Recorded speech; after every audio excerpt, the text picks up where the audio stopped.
Hello, and welcome to a new episode of Beauty History. I am your host, Allison Chase. Beauty History is where we take a deep dive into the life and legacy of a fashion or beauty icon. And for today's video, we will be taking a deep dive into the Gucci family history. But before we go any further, let's take a second to grab our iced coffee or a hot coffee.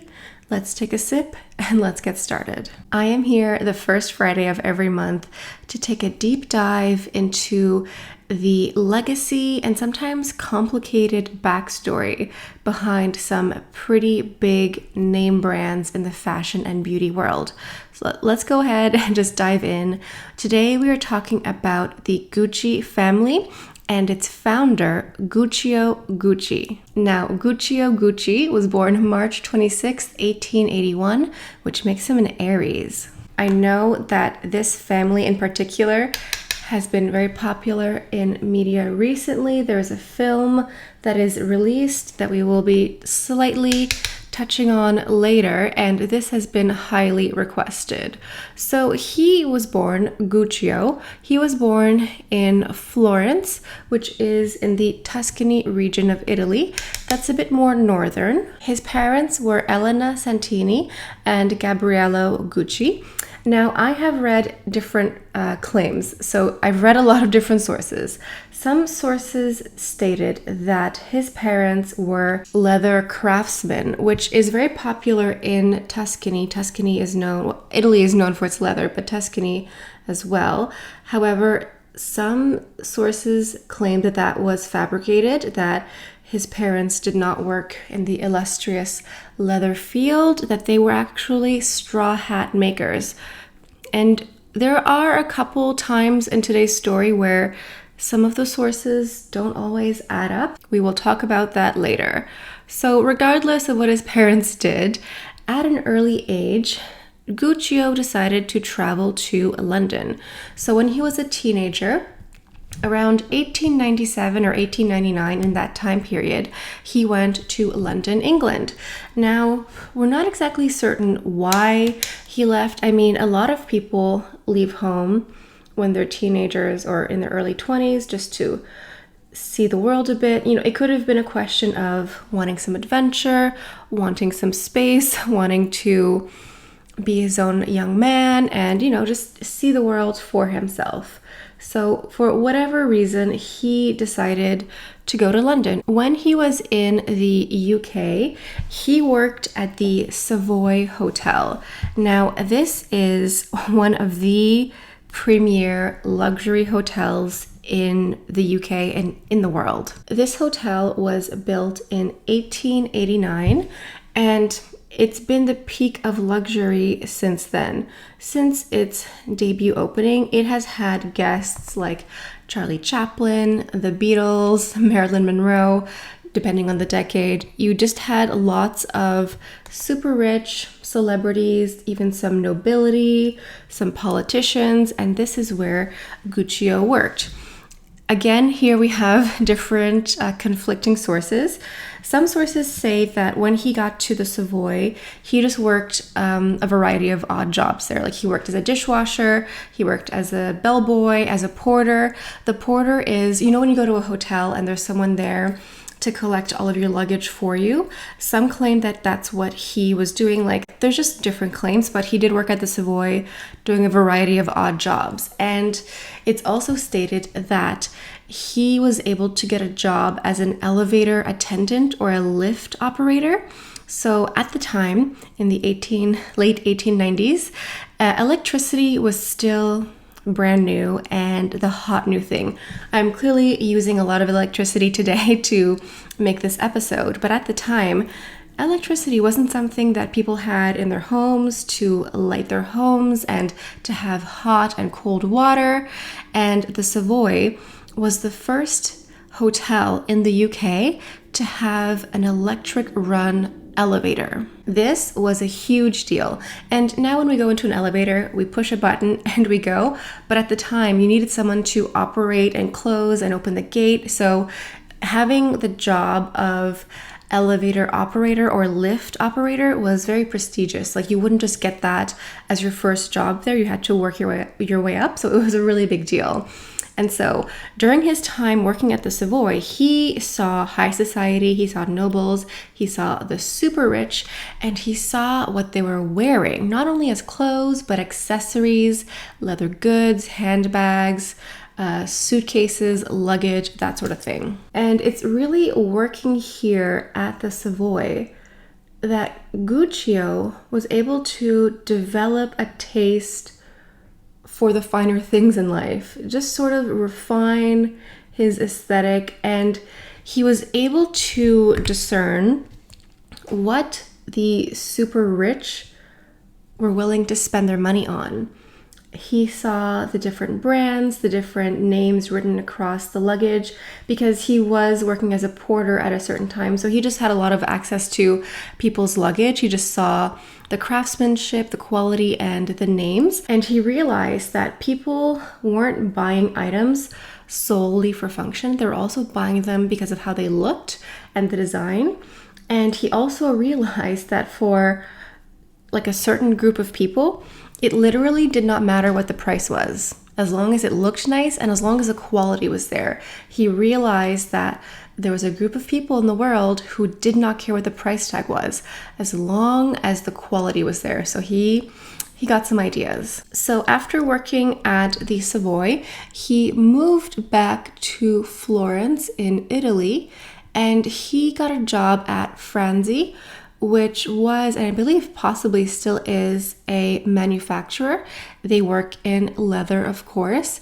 And here, this is where Guccio learned the tricks of the trade. He learned how to work different types of leather, how to fabricate different accessories like luggage and small leather goods.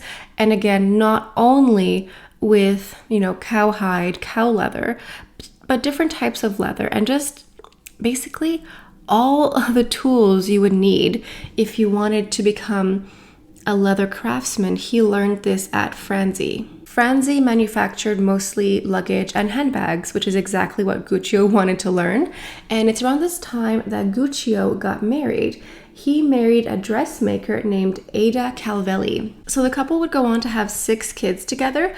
One of the children, Ugo, was a son that Ada had from a previous relationship, but Guccio adopted him when they got married. And then Ada and Guccio went on to have 5 children. They had a daughter named Grimelda, and then they had 4 sons. They had Aldo, Vasco, Enzo, and Rodolfo. I like to say Rodolfo's name with rolling my R. It just sounds nice. Rodolfo. However, Enzo died in childhood. In 1921, with the encouragement of his wife Ada, Guccio decided to open up his own boutique or his own leather store. And this was the Gucci store. He decided to, at first he went with Guccio Gucci as the title, but then he decided to just call it Gucci, and that's where we have the first Gucci boutique in Florence. Like many fashion houses before him, he started off making small leather goods, handbags, luggage, just like little purse coins, and he also made saddles and other equestrian gear. At the time, people were still riding horses to get around, but it was becoming less and less popular. However, equestrian riding, or owning horses, riding horses, that has always remained a pastime of the wealthy. And so Guccio was working with leather, and so he made apparel for horse riding as well to get that clientele. Guccio had saved up his money, and so he opened up this small leather shop, and this was family owned, family operated. The kids were working there, and by this point, the kids were not like babies. They were, a little bit older, so the children were all running around at the shop and working with him. At the beginning, Guccio was using different suppliers for leathers and other materials, and this got to be problematic later on. It just became difficult, but he was using different suppliers for materials from other parts of the world and also other parts of Italy, but that would be a problem later on. Adjacent to the small boutique was a workshop where artisans and the children worked to make and repair the goods for the luggage and the handbags. So if a customer had something that broke or needed, buffing or something, they could repair it next door instead of having to send it away to get it repaired somewhere. And they were able to make their own materials. That way they could be a little bit more self-reliant without expecting something like a shipment to come in that would be delayed or that sort of thing. Guccio made sure to hire some of the most skilled craftsmen in all of Tuscany because the Gucci name was really synonymous with like unwavering quality and craftsmanship. Like if you just wanted something perfectly done to measure, just perfect, you went to Gucci. That's what it was known for. So he really paid attention to detail and was really what's the word? I know in French, exigeant. Let me go ahead and Google Translate. I don't think demanding is the correct translation, but he just had a very high standard for how things were to operate and how things needed to run. So like many entrepreneurs, Guccio did have a little bit of a struggle at first to make a profit because when you start your own business, it can be really difficult to break even and to make profit, and the Gucci boutique was no exception. So at some point, his daughter Grimelda, she was grown and she was engaged to be married.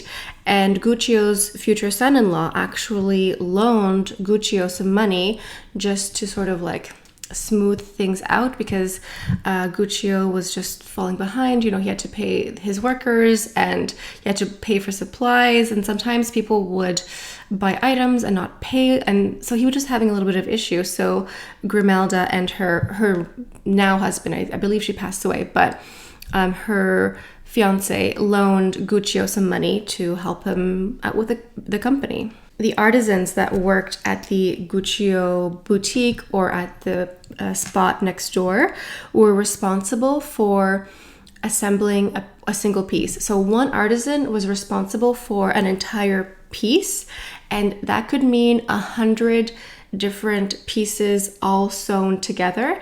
And one bag or one piece of luggage could take up to 10 hours for one artisan to create one single piece. So it was very intricate, very detail oriented. Okay, so remember I was talking about having issues with supplies and materials, all that. Okay, we are rolling into Europe into the mid 1930s. We are also in Italy. You may know what's going on.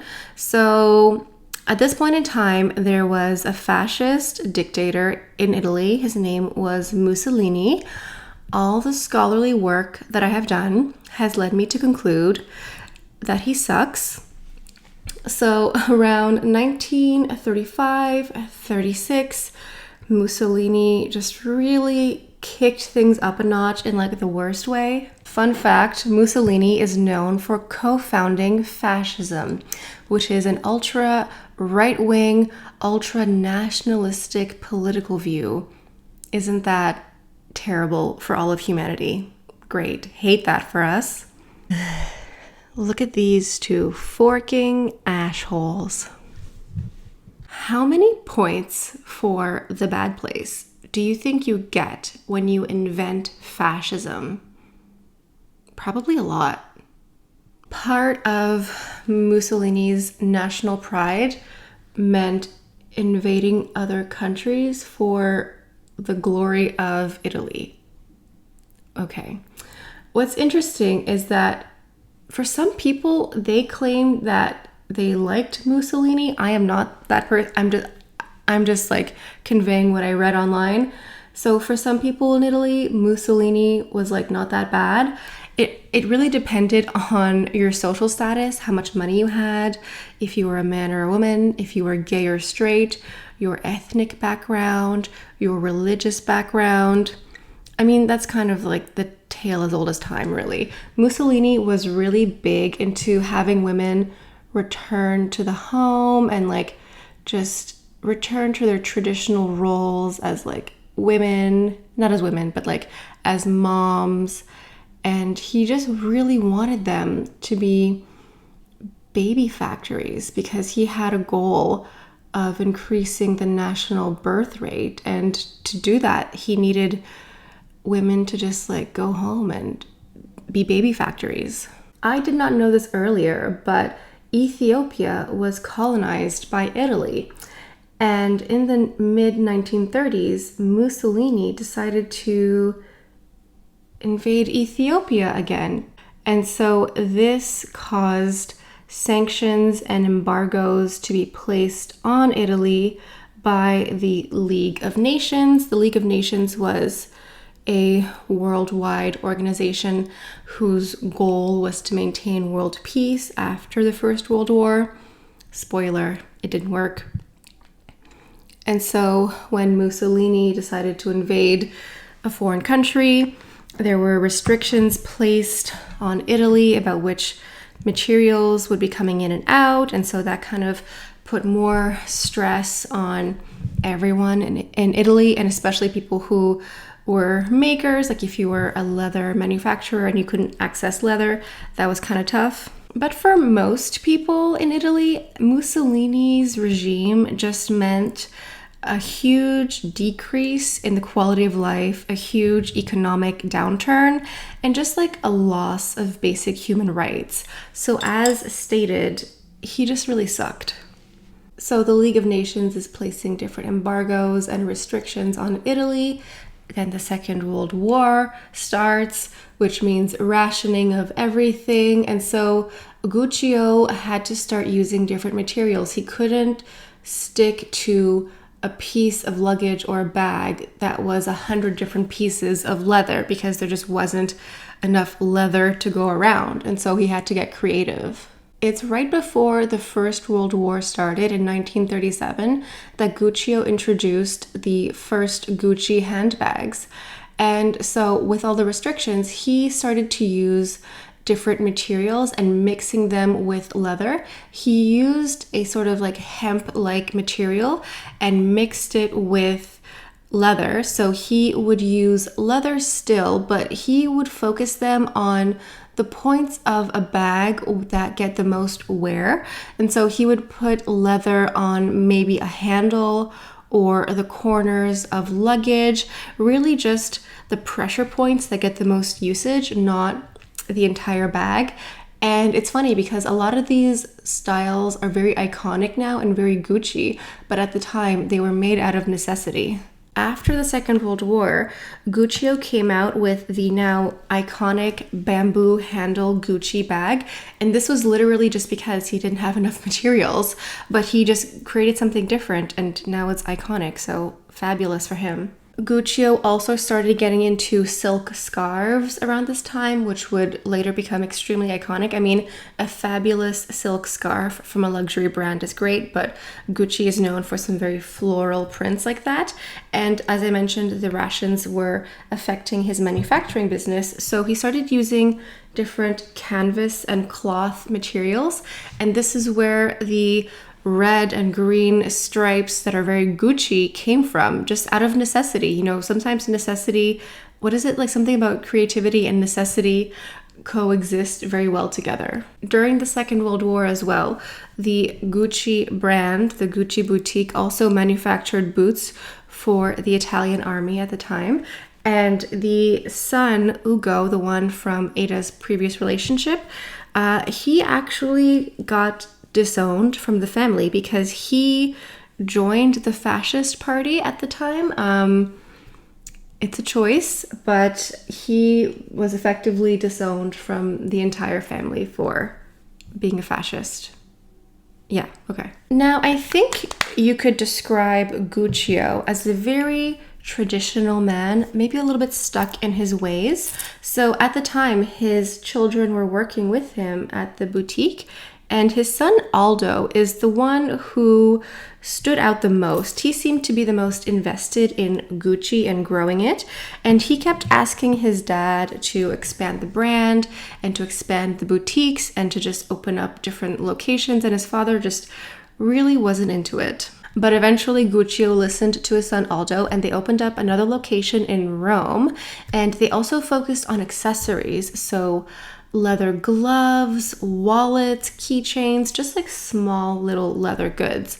And this was actually, I think, one of the saving graces for the brand because World War II rolled in, Italy did not do so great, but they had a lot of soldiers, like international soldiers, like Canadian, American, British, etc., in Rome especially. And the soldiers would want to buy things to send to their sweethearts and to their mothers at home. And so they would go to Rome and they would go to shops like Gucci, and they would buy out the store. They would buy little handbags and purses and keychains and send them home. And so they made a lot of business by selling to soldiers in the Second World War. As I stated, Aldo was really interested in the company and the family brand, and he really took charge. He saw that even though the company had been doing well for some time and had a couple different locations now, Guccio, or Gucci at the time, did not have a distinct logo. The brand just didn't have great marketing in that sense. At the time, they were using the family coat of arms, which was fine. But for Aldo, he saw a marketing opportunity and he wanted there to be a very distinct, clear, crisp Gucci logo. And so he saw his father's name, Guccio Gucci. It's kind of like being named Robert Robertson. And he decided to use the double G for the logo for Guccio Gucci. And it worked. I mean, the interlocking G is iconic. When you see that, you know it's Gucci. I forgot to add, when Aldo was asking his father to expand to Rome, his father said no, of course. And Aldo actually snuck behind his father's back and got a bank loan secretly and opened up the boutique. And we will see some further sneaky decision making in the family later on as well. So by this point, Gucci was doing really, really well. I mean, in Italy and also starting internationally, it was known as a very luxurious, high-end Italian quality leather brand. And they actually came out with a tagline for the brand: "Quality is remembered long after price is forgotten." Isn't that something? I mean, I think we can all use that when it comes to purchasing luxury goods. Quality is remembered long after price is forgotten. That's very good. So Aldo, being a young man, just like his father, traveled the world, and everywhere he went, I mean, people knew who he was. He was like the Gucci heir, or one of them, and he was super rich. And when he would go to international places, he realized that there was a demand for Gucci products worldwide. And so he kept trying to convince his father to open up more locations around the world, and his father kept saying no. In the 1950s, Guccio was running his third shop in Milan, but his sons were scheming. Aldo, Vasco, and Rodolfo were going to New York. They were in Manhattan because they were looking at a location for the first American Gucci store. Guccio's sons had asked him to open up a location in New York, but Guccio he didn't think it would work. He thought it was too risky, he thought it was too bold, he didn't think it would be lucrative, and so he said no. And so his sons went anyway. They secretly got a loan, and they got a location and opened up a Gucci New York store without their father's approval. When Guccio found out, he was beyond livid, and he demanded that his adult sons return home, which they did. And so in 1953, the first American Gucci store opened. And this was, I believe, the first Italian luxury brand to have its own boutique in America at the time. They opened a location on Fifth Avenue, and spoiler, it went really well. It was known as an international luxury brand, and it was just amazing. It was European, it was luxury, it was Italian. It was very exciting. And a lot of people, like nowadays, we get to travel. I mean, normally we get to travel more easily than people did in the 1950s.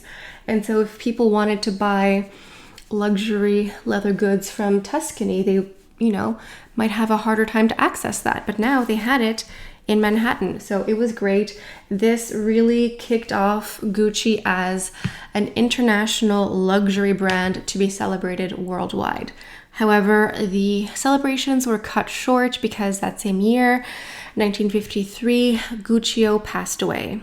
After Guccio's death, the shares of the company were split evenly between Guccio's remaining 3 sons, so Aldo, Vasco, and Rodolfo. His son Ugo was disowned after he joined the fascist party, and Grimelda, his daughter, got nothing from the company, even though her and her husband had lent her father money at a certain point to keep the company going. She got nothing. I don't know if it's sexism, maybe, because the sons all got equal shares in the brand, but not Grimelda.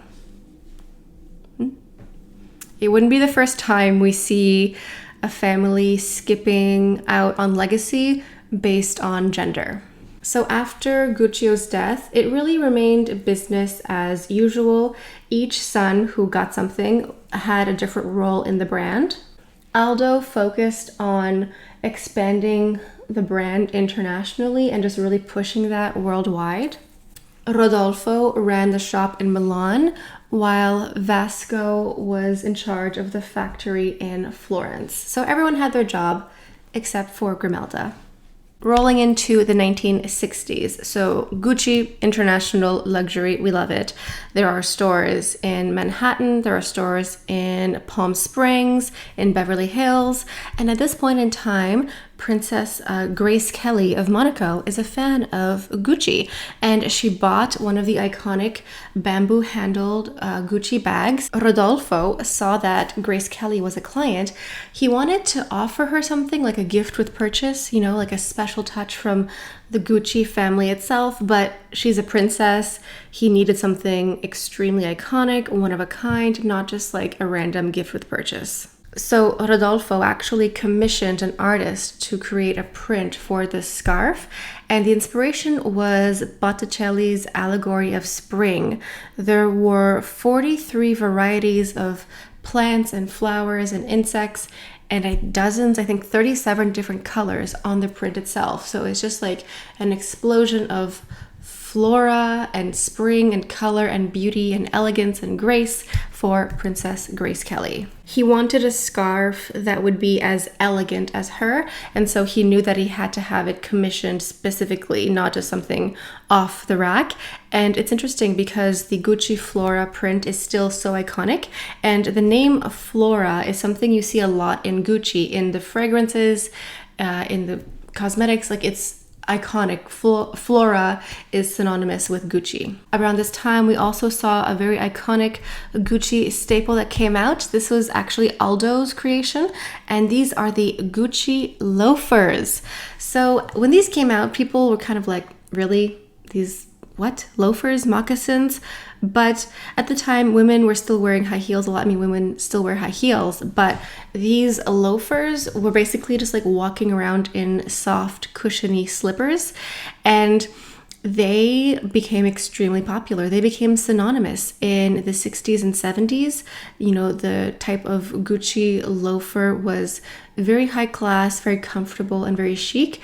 And now you often see this style of shoe around country clubs, and, you know, it's just like a very high-end style of shoe. They quickly became all the rage and like a must-have for women and also men. They're unisex. They came out with a men's line and a women's line, and so everyone was walking around in the most comfortable Gucci loafers. And of course, they had this iconic horsebit gold metal clasp at the top of the shoe. Remember that when they started out, they were doing equestrian gear. And so that little horsebit clasp on top of the shoe, also, like, you saw that shoe on the street, you knew it was Gucci. By 1969, Gucci had 10 boutiques, 10 locations, and they sold 84,000 pairs of the Gucci loafers in 10 locations.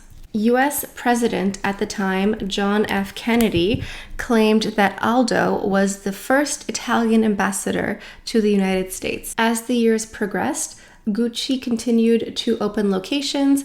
They started expanding in clothing, not only accessories, but like a full women's line, men's line. They started doing fragrances as well. For me, I got into Gucci with perfumes. These were some of my first perfumes, were Gucci fragrances. By this time, Gucci was not only an internationally known luxury brand, it was a status symbol, whether it was the bamboo Gucci bag or the loafers. If you had this, it was like, owning Hermes Birkin bag. It was a status symbol. Let's recap the family tree briefly. We have Gucci, grandfather.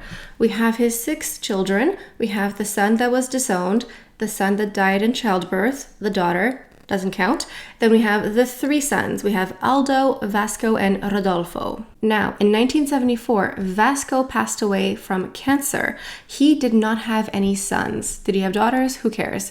So his stake in the company was split. Well, actually, at first, his stake in the company went to his wife, but then his wife sold her shares of the company back to her husband's brothers. And so the 2 remaining brothers, Aldo and Rodolfo, had 50% of Gucci each, respectively. Now, Aldo, he had 3 sons. He had Giorgio, Paolo, and Roberto. So he decided to split 10% of his shares. So he would still have 40%, but he took 10% of his shares and split it evenly with his 3 sons. So they each got like 3.335% of the company. Now, Rodolfo, he had 1 son, Maurizio, and he refused to give his son any shares of the company. In 1 decade, the profits of Gucci had increased by 25%. And Aldo was the son that was the most proactive. Like, he was really the spearhead of that generation. And now there were the grandsons coming in. Now, Aldo's sons were not that motivated. I don't know. Like, they didn't seem that passionate about the Gucci brand as much as their father was. And so even though they each had like 3.33% of the brand, it was expected that they had to step up at some point, but they didn't really seem that into it. And this is where a lot of the drama and family feuds, plural, start off. So in 1969, Giorgio, one of Aldo's sons, sparked one of the family feuds by secretly opening a boutique using the family name, but it wasn't like he used the family name, but he just started his own company basically. He called it Gucci Boutique, and he did this without his father's approval, without the company's approval. He did it secretly. This caused a huge rift. Then his other son, Paolo, created his own label called Gucci Plus. Again, it's almost like they wanted to start their own company. They didn't want to be part of Gucci, but they wanted to use the Gucci name to increase profit. And then also, Paolo outed his 81-year-old father, Aldo, for tax evasion. Interesting move. Then, when Rodolfo passed away, his only son, Maurizio, got 50% of the shares for the Gucci company. Since Maurizio had 50%, his uncle only had 40%. Remember? He had 40% because he gave away 10% to his sons divided. But now Maurizio had 50%, so he had more power. So he kicked his uncle out of the company. Even though Maurizio had lots of power and lots of money, obviously, he still wanted more. It's like the more power, the more money he got, the more he wanted. He was really power hungry, to say the least. And so he decided that the best way to get everything he wanted was to completely buy out every one of his family members. That way he alone could make all the decisions. He wouldn't have to go to board meetings and argue with his cousins about certain decisions. He could just make everything he wanted to do happen. But he didn't have the money to buy out everyone. So he needed an investor to help him out, but a lot of investors were very weary of Gucci because they had seen the family feuding for decades. They saw that it was like a little bit unstable, and so it wasn't like it looked like a great deal, but a lot of people passed. One private firm took the risk, and this is called Investcorp. So in 1989, with the backing of Investcorp, Maurizio bought out his entire family from Gucci. So he was the only remaining Gucci heir or Gucci family member in the brand. However, it seems as though as soon as Maurizio took power, the luster and shine of Gucci was really not the same as it was. It could have been that the decades of infighting and family feuding kind of tarnished the brand. You know, even though it was like in the family, there was always tabloids and reports and a bit of scandal. And so it could have been that. Also, it's reported that Maurizio was a huge spender. He just spent more money than he had. And in 1 year, I think in the first year of his leadership, the Gucci company lost $30 million. That's a lot. So he wasn't exactly the best leader for the company or the family. Now, the private backer, Investcorp, had put a lot of money into Gucci and they weren't interested in losing $30 million a year. And so they said to Maurizio, listen, we can help you out. We will buy out your share of Gucci under one condition: get out. So they bought Maurizio's shares and kicked him out of the company. Maurizio fought back, but there wasn't much he could do. I mean, the company was literally hemorrhaging money with him in charge. Now, if you're wondering who Maurizio is, he was the one who was married to Lady Gaga. I haven't seen the film yet. When this video is published, fingers crossed, I've gone to see it. I really want to watch the movie. I just haven't gotten around to it. I've heard very mixed reviews, and there certainly is a true crime element to the story here, which I personally don't feel like going into. That's a bit dark, and I just think that, like, I don't know, I just don't feel like going into that. But you know that there's a true crime element with Maurizio and Lady Gaga. So if you want to go watch that, go ahead. I certainly will at some point. But yeah, that's, I think, one of the reasons why I've done this video today on the family, because there's been so much in the news and in media about Gucci and the family. And it's very interesting, the dynamics and a little bit of the secrecy, like doing something someone didn't want, but doing it anyway, and seeing how far they could get away with stuff. And clearly the true crime element takes that to a whole new level. However, let's go back to the Gucci brand, because at this point, there is no one left in the Gucci company who is from the original Gucci family. There are still clearly Gucci heirs around the world, but they're not involved with the brand anymore after Maurizio's departure from the brand, after he was bought out. And then he bought out all of his cousins, and so all of their heirs are not part of the brand. I'm sure they could work for them if they wanted to, but probably not because of all the tabloids. Now, Investcorp, the private investor, was left with Gucci, and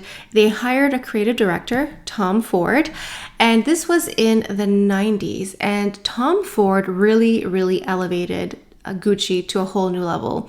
When you think of Gucci, a lot of us think of like the 90s decade, because Tom Ford is like, his ads are extremely overtly sexual. Like, they're almost like a little bit like pornography in some ways. They're just so in your face sexual. But he brought a sort of sleek, chic sexiness, but like a more toned down sexiness to Gucci. And he sort of went back to the 1970s catalog and took inspiration from that and infused it with the 90s. You know, the 90s fashion trends did go a little bit all over the place. We had grunge, we had the Spice Girls, but I think that the fashion that Tom Ford did for Gucci is, you could wear it today and no one would know. Like, you'd know it's Gucci, but it wouldn't look dated. It looks very classic, very chic, very elegant. And Tom Ford at Gucci really brought a lot of attention again. It brought more eyes, it brought Hollywood back to Gucci, because at certain points it was kind of like your grandmother's fashion line, which I think happens to a lot of fashion lines. You know, they need new eyes, new creativity, fresh blood to be relevant. And, you know, sometimes having a complete outsider is a godsend. And Tom Ford really resurrected and revived Gucci. He helped them make, I believe, over $1 billion. I think Gucci is now worth $17 billion. Tom Ford is no longer at Gucci now, but the brand is doing well. I mean, their fragrances continue to come out. I have several. I have one called Flora, of course. It's Flora Emerald Gardenia. It smells amazing.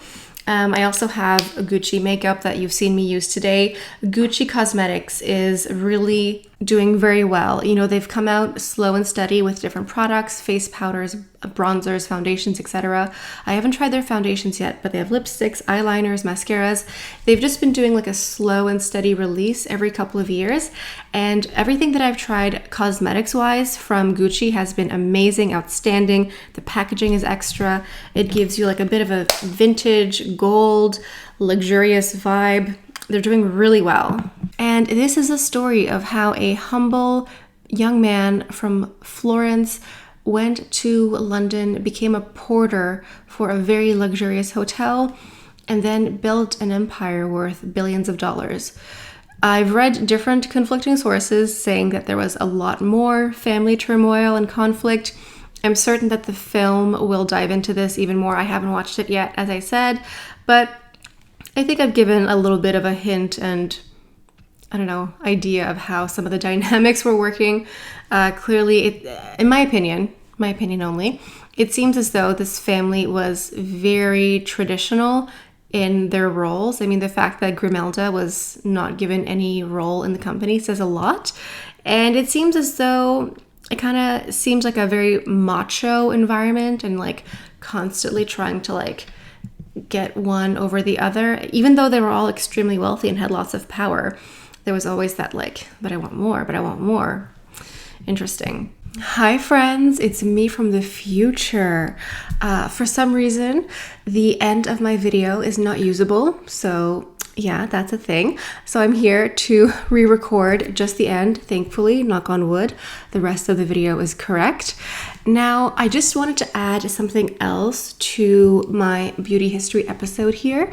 That is just my opinion, not fact. Don't come for me. But just because a family has a lot of money does not mean that they go to therapy.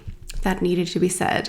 So I hope you enjoyed today's episode. I just wanted to remind you that there's a new episode of Beauty History the first Friday of every single month. Please feel free to submit your request for next month's episode in the comment section. Feel free to guess who the next topic is. I don't know if I've stated this in a video or in passing, but when it comes to beauty history, I don't like to talk about subjects that are still with us. I don't know why. I just prefer to talk about people who are no longer with us. So if I've mentioned anyone in today's episode who is still here, they are not the topic of the next episode, I can guarantee. And I wanted to let you know that while you are watching this has been pre-filmed, obviously, but as you are watching this, I will be sitting on a beach in the Caribbean. I will be sitting under a giant parasol with the waves crashing, and I will be holding a coconut. Pretend that this is a coconut here, and I will just be laying and getting sun damage. So I will be back in a few weeks with a tan and some sun damage, and I cannot wait.